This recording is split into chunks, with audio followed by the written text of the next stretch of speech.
أحب أقول كلمة صغيرة. في بداية مشواري الفني كنت أعاني كثيرا حتى أصل إلى هدفي. كنت أعاني حتى أصنع فيلم أو أعرضه بمكان حتى يراه الناس بالمدح أو حتى بالنقد. قررت عمل هذا الملتقى لأدعم الشباب ولأن أساعدهم كما كنت أريد المساعدة في بداية عملي المهني. لقاء خاص ومميز، لقاء مش عادي، لقاء مع الأستاذ والدكتور والمخرج الكبير الأستاذ فؤاد الشربيني وسط نغمة من نجوم الصحافة والإعلام. بنتشرف بهذا اللقاء المميز. ازيك يا أستاذ فؤاد؟ أهلا بيك، أنا بتشرف إن أنتم موجودين كمان معانا ودايما بتغطوا الأعمال المهمة، وده شيء يشرفنا إن أنتم تبقوا معانا النهارده. عايز أعرف بالنسبة لحضرتك بتختاروا لجنة التحكيم بالنسبة للأفلام المعروضة بتبقى مبنية على طبعا الاختيار بيبقى مبني على إن الأساتذة بيبقوا أساتذة. يعني إحنا معانا رئيس لجنة التحكيم الأستاذة الدكتورة تماضر، هي اصلا في معهد السينما.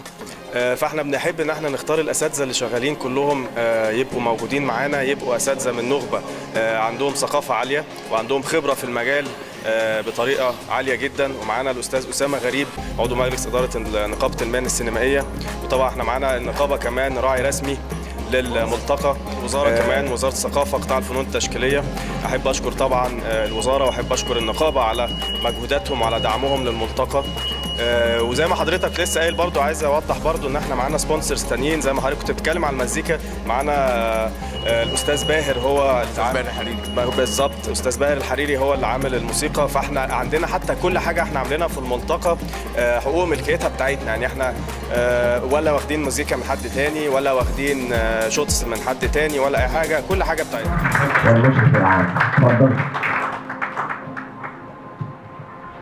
والدكتور أحب أشكر كل الناس اللي شاركت في المساهمة لمساعدة الملتقى إنه يتحقق.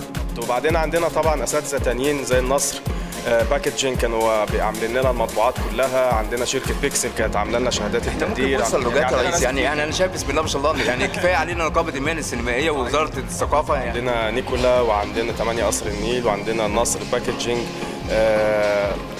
اعتقد انا قلت الناس كلها، وشركه سينماتكس طبعا. اول مره ليك بالنسبه حاجه زي كده ولا عملت حاجه قبل كده في فنون الاوبرا؟ انا كنت طول حياتي كنت مشارك، لكن دي المره الاولى ان انا ابقى انا اللي مؤسس الموضوع وابقى انا اللي بحاول اساعد الناس وبحاول اعمل حاجه تفيد المجتمع.